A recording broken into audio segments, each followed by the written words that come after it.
Muito boa tarde, bem-vindo ao Justa Causa. Hoje falamos de inquéritos parlamentares, numa altura em que estão prestes a começar os trabalhos dos deputados sobre a gestão do BES e do Grupo Espírito Santo. Desde 1978, que já houve 61 comissões eventuais de inquérito. Mas afinal, para que servem? É esta a resposta que tentamos hoje encontrar. Longe vão os tempos dos primeiros inquéritos parlamentares. Se no fim da década de 70 os deputados investigavam a questão da batata semente, em 2014 a aquisição de equipamentos militares ou a gestão do BES são alguns dos alvos dos eleitos do povo. Desde 1978 já houve 61 comissões eventuais de inquérito. Só no terceiro mandato de Cavaco Silva foram 11. O caso Camarate, com diferentes conclusões, foi o que mais comissões teve. Mas afinal, para que servem os inquéritos parlamentares? E que conclusões trazem ou não trazem? Se no início os trabalhos quase não eram escrutinados pela comunicação social... Eu não tenho que lhe revelar o que se passa no interior da Comissão. Nos últimos anos, tudo mudou. Senhora Ministra, sentiu-se obrigada a despachar? Eu não tomei nenhuma decisão, nenhuma, zero, em vez da administração fiscal. Há 6 meses que um conjunto de instituições investigam e até hoje zero em relação à matéria de facto. Por vezes, quase parece um campo de batalha político e mediático. Lamento que tenha ficado perturbado, mas coloquei questões muito concretas. Não fiquei perturbado, mas de facto não gosto de ver a minha honorabilidade posta em causa. Desde o momento que parou, ponto final. Diz a lei que os inquéritos parlamentares visam aferir se os atos do Governo e da Administração cumprem a lei e a Constituição. As comissões têm os poderes de investigação das autoridades judiciais, desde que não colidam, mas qualquer inquérito tem de ser comunicado à Procuradoria-Geral da República, que dirá se há algum processo criminal em curso, o que já aconteceu com o caso BPN. São 180 dias, no mínimo, para os deputados fazerem as diligências e tirarem as conclusões do que viram e ouviram, que depois podem seguir para a PGR. A comissão ao caso BES é a que segue. Na lista de audições está a Troika, reguladores ou a família Espírito Santo. São meus convidados no Justa Causa, António Raposo Subtil e Jorge Neto, ambos advogados. Olá, viva, boa tarde aos dois. António Raposo Subtil, coloco-lhe exatamente essa questão. Para que é que servem os inquéritos parlamentares? Bom, naquilo que é do conhecimento público, parece que para pouco, pelo menos as notícias que têm chegado ao comum dos cidadãos não adiantam grande coisa àquilo que, porventura, até os inquéritos dos jornalistas, as participações jornalistas fazem sobre algumas matérias. Admito que no levantamento de algumas questões, de facto, que ficam registadas nesses relatórios, que possam ter, enfim, alguma vantagem, sobretudo na relação entre o Parlamento e os governos e a administração pública, por via das recomendações que nesses relatórios e nas conclusões, na maior parte das vezes, constam. Agora, que tenham... Constar constam, agora são acatadas ou não é outra questão, não é? E o processo de controlo, digamos assim, de controlo, de monitorização das recomendações dos inquéritos não está previsto na lei. Por isso, o que está previsto na lei é que os inquéritos são meios de fiscalizar, de apreciar as condutas, os atos do Governo e da Administração, mas depois não tem uma comissão de acompanhamento das recomendações. Isso faz pelas funções normais do Parlamento, na medida em que os governos dependem do Parlamento e por isso cabe-lhe sempre e a todo momento fazê-lo. Jorge Neto participou em várias comissões de inquérito. Qual é a mais-valia, se é que as há, de uma comissão de inquérito? Além daquele trabalho todo dos advogados, porque muitas vezes não aparecem no plenário e estão exatamente em várias comissões. Bom, as comissões de inquérito são importantes. É bom reconhecer que elas não existem só em Portugal, existem enfim, em todo o mundo civilizado. E, de uma forma geral, até tem uma tramitação mais ou menos idêntica. Aquilo que se passa em Portugal é basicamente aquilo que no direito comparado, sobretudo europeu, se verifica, quer do ponto de vista da composição, quer do ponto de vista da finalidade. Basicamente, elas decorrem de uma necessidade de controlar a administração e o governo, é uma forma de controle, vigiar o cumprimento da Constituição, o cumprimento das leis e, portanto, a meu ver, são fundamentais no Estado de Direito democrático. Mas as recomendações acabam por não ser acatadas. Não, a questão das comissões de inquérito, elas já sofreram em Portugal uma evolução significativa desde a Constituição de 66 até hoje. Até porque antes era uma porta fechada e depois deixaram de ser. Houve uma altura, por exemplo, que as minorias não tinham capacidade para requerer as audições que entendiam. Isso foi alterado. Hoje há uma obrigatoriedade, quando as comissões de inquérito são requeridas por um quinto dos deputados, de respeitar o direito das minorias a ouvirem pelo menos 15 pessoas. É um progresso. As comissões de inquérito podem realizar-se hoje e podem levar a cabo a sua tarefa independentemente da existência de um processo de crime em curso, coisa que não ocorria até 2007, o que significa uma preponderância, uma prevalência do interesse do inquérito parlamentar. O que falha, a meu ver, e esta é a minha opinião pessoal, crítica, participei em 4 ou 5 comissões de inquérito, fui até vice-presidente de uma delas, coordenador em 2 ou 3, acho que basicamente o que falha nas comissões de inquérito é a independência, muitas vezes, dos deputados relativamente às direções partidárias. Porque o que acontece, de uma forma geral, é que as conclusões das comissões de inquérito, e é uma questão de fazer enfim, uma análise histórica retrospectiva, vão ao encontro daquilo que é a posição da maioria. Como a representação nas comissões de inquérito obedece ao princípio da representatividade e, portanto, à maioria vigente no Parlamento, normalmente as conclusões a que chegam respeitam aquilo que é a vontade das direções partidárias e, portanto, nesse capítulo as comissões de inquérito deixam um bocadinho a desejar. Como é que isto se altera? Vai-me perguntar. Bom, eu tenho um exemplo que eu, aliás, quando estava no Parlamento, várias vezes também invoquei, que é o exemplo americano das Inquiry Commissions nos Estados Unidos, onde também há o princípio da representatividade.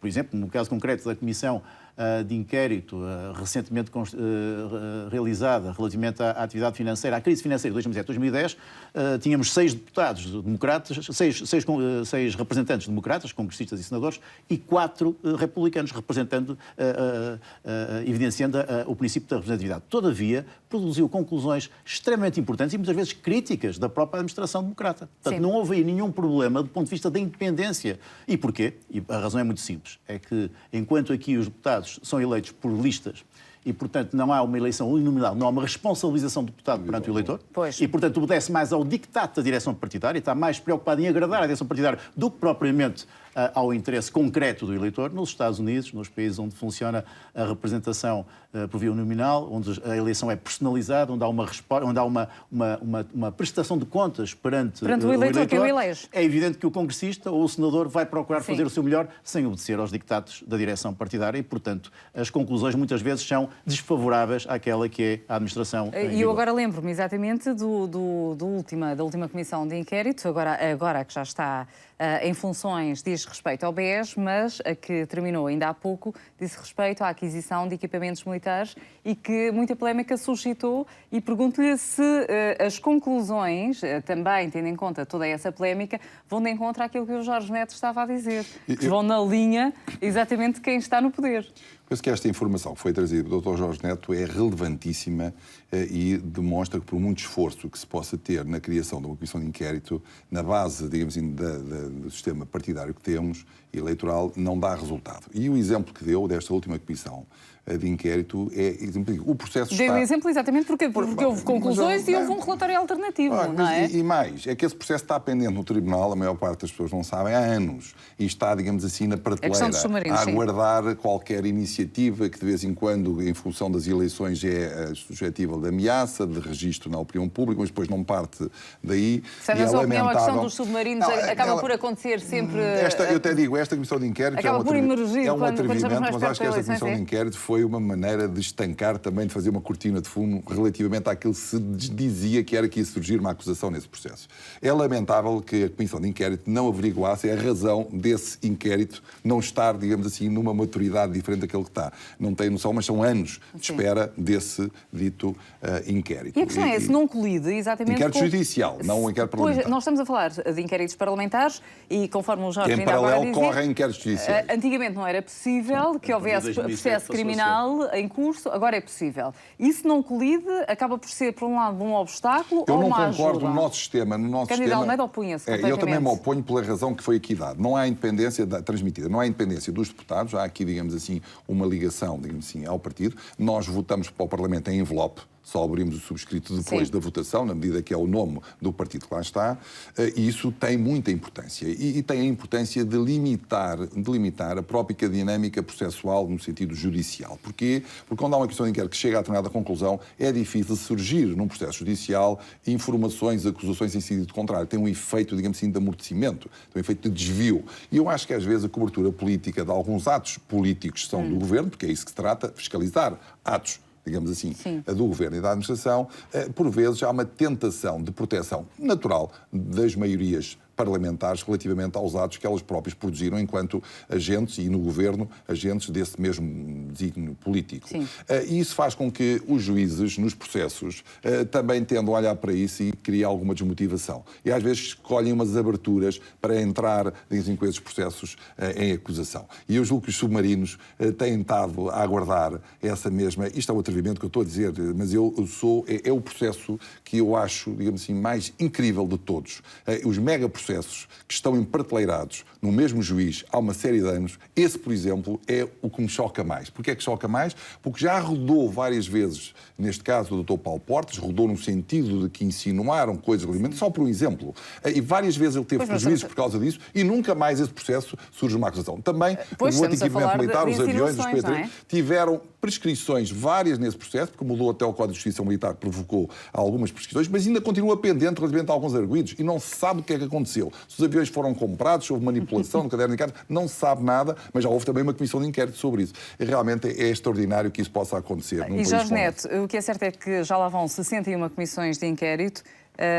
Partindo desta análise de que possam existir processos em investigação criminal e esses mesmos casos estarem a ser investigados por parte dos deputados numa comissão parlamentar, eu pergunto-lhe, eu sei que é a favor que corram em paralelo, porque acha que não colidem, mas eu pergunto-lhe, tendo em conta também que os processos, muitos destes, estão em segredo de justiça, são ali chamadas para depor pessoas que prestam depoimento que depois fica em segredo de justiça no processo criminal. A situação está salvaguardada, Cristina, então, e já ocorreu no passado. Eu gostava só daqui tentar sistematizar. De facto, até 2007, a Procuradoria-Geral da República, quando era informada deste inquérito parlamentar, se existisse algum processo de crime, dava essa indicação ao Parlamento e, portanto, suspendia o inquérito parlamentar. A partir de 2007 não, e a meu ver bem. Porquê?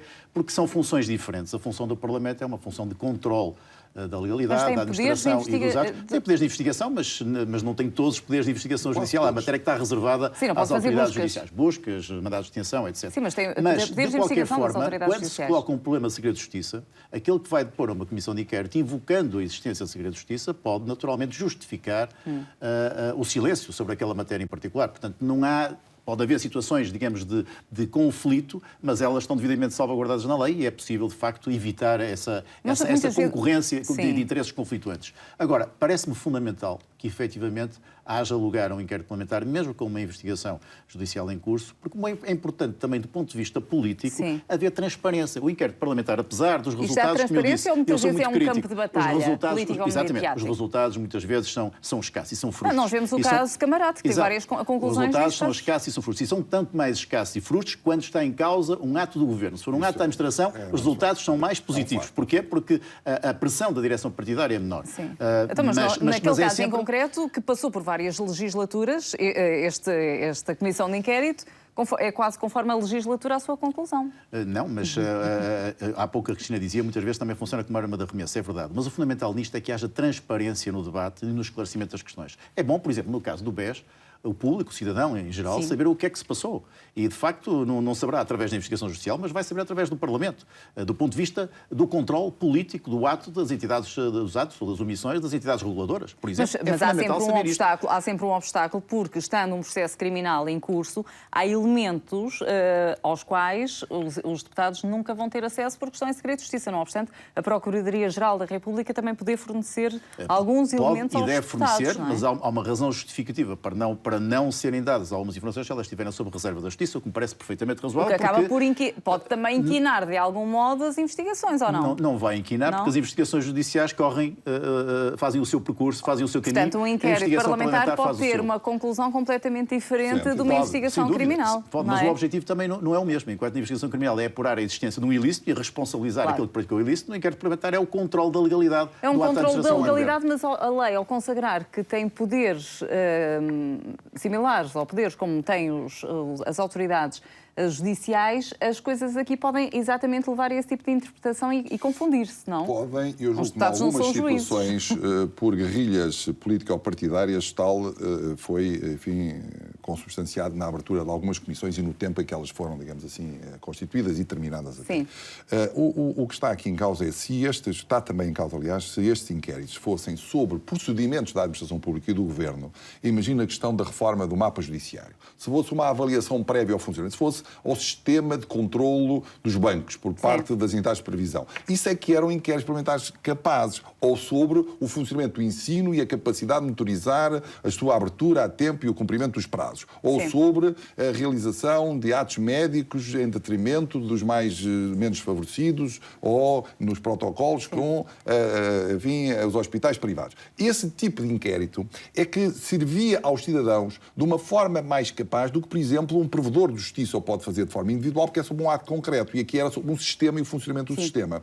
E isso é que se diz a apreciação, porque a Constituição, quando reservou estas medidas, enfim, para o Parlamento, foi para aproximar o Parlamento do Governo, na medida que o Governo, depois constituído, foge um bocadinho ao Parlamento, e é preciso que o Parlamento esteja lá próximo. E então, estas comissões de inquérito eram para controlar. Mas para controlar, às vezes a título preventivo e às vezes a título de acompanhamento. Quando havia uma privatização, ainda não estava feita, iam fazer um inquérito às privatizações, para impedir que aquela que estava em curso se concretizasse e depois só tivesse medidas corretivas. O que está a acontecer agora é o contrário. Há um ato que gerou um determinado efeito, que deu origem à abertura de um processo judicial, então sai uma comissão de inquérito para dizer que a culpa não é tua, é minha. Só uma pequena acheca, eu estou inteiramente de acordo com o que diz o Dr. Raposo Subtil, mas é bom reconhecer que a comissão de inquérito só pode ter lugar quando estiver em causa uma matéria de relevante interesse público. Quem é que define esse interesse público? Quem é que faz esse escrutínio? É o Parlamento. E o Parlamento, obviamente, que não vai averiguar questões em geral do funcionamento do sistema de educação ou de saúde, vai ao caso concreto que é imediato e neste caso, exatamente, e agora temos o BES.